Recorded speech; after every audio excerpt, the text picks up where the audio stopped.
All right, so we'll just ask everybody just to mute yourself if you can mute yourself, and then we'll call on people individually, and then obviously you become unmuted when you get called on. But if you're not talking, if you're not called on, please mute yourself. That would be beneficial. All right, we can get started. All right, Alan, we're coming to you. Unmute yourself, please. What's going on, y'all? Good. Can y'all hear me okay? Yeah, I can hear you. All right. I had a question about life insurance. I know I'm trying to be invested in the stock market, but at the same time, I only have life insurance through my job, which is like maybe about $20,000 if I pass away. I don't know if it's on the job or not, but I'm not sure what to get and how to go about getting it. You know what I mean? I'm 32 and I got a 4-year-old, so I want to make sure she's straight. Okay. So, because I know you said something about don't invest into the stock market until you out of debt. I got about 5,000 credit card debt, but I'm working that down as we speak. For sure. Well, appreciate the question, Troy. Can I get a pen? This pencil broke. Well, first thing I would say is that group life insurance is what you have at your job. It's always beneficial to sign up for your job's life insurance plan because usually it's like next to nothing as far as the premiums. Like you might be paying like $30 a month or $10 a month for your life insurance. So it's not that much. Yeah, the risk reward ratio is pretty, it's on your favor as far as that's concerned. But the downside with having that as your only life insurance is that, Magna, can you just mute it? Can you mute everybody? Thank you. The downside with having that as your only life insurance is that, most of the time it's not portable, meaning you can't take it with you. And also you're limited as far as how much insurance you can get. Usually it's like 1 or 2 times your salary. And most of the time it's usually like group term. They don't really give you too many options. So getting insurance outside of that, the first thing that you want to do is figure out, how much insurance you need. That's the most important thing. So how you figure out how much insurance you need is a couple different ways, but one of the quick, easy ways to go about it is to see how much money you make, and then you either 10 times that, at least 10 times that, or if you really want to be really aggressive, you can 20 times that. So like, let's say you make $100,000 a year. And like I said, everybody's situation is different, but on average, you probably would have to 10x that. So that's $1 million life insurance policy, right? So now you have to say, okay, how do I work my way into what's affordable to me? So now let's say you decide that you need $1 million worth of life insurance. You might have $100,000 at your job already. So now you need an additional 900,000. So then the next thing is, what's affordable as far as premium is concerned. So there's going to be 2 types of life insurance for the most part. You can get term insurance and permanent insurance. Term insurance is going to last the amount of years, like 10, 20, and permanent insurance is going to last your whole life. Permanent insurance has different names, but most popular is whole life insurance, universal life insurance. So the difference between term insurance and whole life insurance is that term insurance is only going to last for a term, 10, 20 years. It builds no cash value. Like there's no money that you save while you're paying it. So the benefit is that the premiums are lower. So like, let's say you have $1 million term policy, depending on, your health and your age, you could possibly be paying $40 a month for $1 million term insurance policy. So that's very affordable for most people.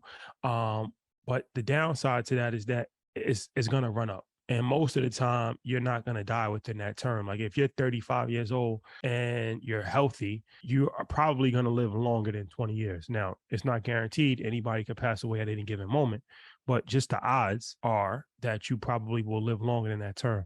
So that means that now you paid premium for 20 years, but you don't get anything back from that. Where a whole life policy, the premiums are higher. Like let's say $1 million policy for a whole life policy, premiums might be $600, $700 a month. So that's higher, but it lasts your whole entire life, meaning it's not going to expire. And it also builds what's called cash value. So cash value, you can kind of look at it like equity in a house, where you have money that grows inside of a policy and you can actually borrow from that policy down the line. And you can borrow from it and you can use that money for a variety of different things. You can use that money to pay for your kids' college. You can use that money to, buy a car, to put a down payment on a home, anything that you want, start a business, whatever. So it's another form of savings. So from there, so like I said, so from there, you want to see, okay, what's affordable in my budget? And it's always good to work with an insurance agent, because the insurance agent will, help you with this whole process of just kind of understanding it.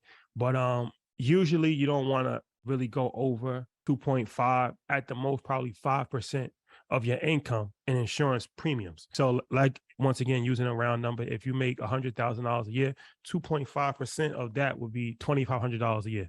So, if you're spending $2,500 a year on your insurance, then that should be, probably what you're maxing out at. So the 2,500 would be around $200 a month. That for most people, that should be affordable if you're making $100,000. Now, like I said, you could be making $100,000 and not have any money, or you could be making $100,000 and have $10,000 a month left over if you don't have any expenses at all. Everybody's situation is different, but just on average, because you don't want to put all of your money into insurance. You want to do other things. You want to put money into your 401k, put money into your child's account, put money into an investment account, pay off your debt. So only way to do that is to really do something that's affordable. So so then you can look at the situation from a more educated standpoint to say, okay, this is the amount of insurance that I need. This is the budget that I feel comfortable with. And then you can do, okay, I'll start off with term and then, switch over down the line to whole life, because that's one of the benefits with term is that you can always change over, or you can do a combination of both. Like, let's say your budget is $200 a month. You can do half of it in term. You can do half of it in whole life. And that way, you still have permanent coverage, but you're not spending over your budget. So that's another thing as well. You can do a combination. So, it's kind of a long answer because it's not like a simple answer to give. It's a lot of different variables that go into play. But that's some of the education that you should have when making a decision about insurance. And if all else fails, just get term insurance, because some insurance is better than no insurance. And the most important thing is to protect your family. So you have a child. So that's the most important thing. You can always figure it out later on. But, as far as the most affordable option, it'll probably be term.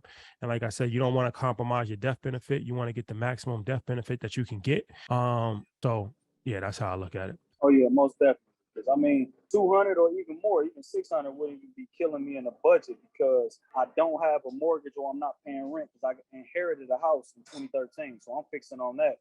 I know how to do construction on the house. So I don't have a mortgage. The house been paid off. When I finish with that house, I'm renting it out and I'm moving back in with either some siblings or my mom or somebody like that, where I'm collecting rent from that. And that could be whatever I profit off that after taxes and insurance and everything.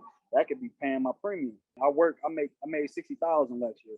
I drive a garbage truck, so okay. I'm gonna live below my means. So whatever it is, I appreciate the advice. So Monday, Tuesday, I'll be talking to an insurance agent to see what I can get and what's really affordable. All right, well, no problem. All right, guys. And then also, especially for the insurance and like retirement questions, if you want, so I still have my financial planning practice.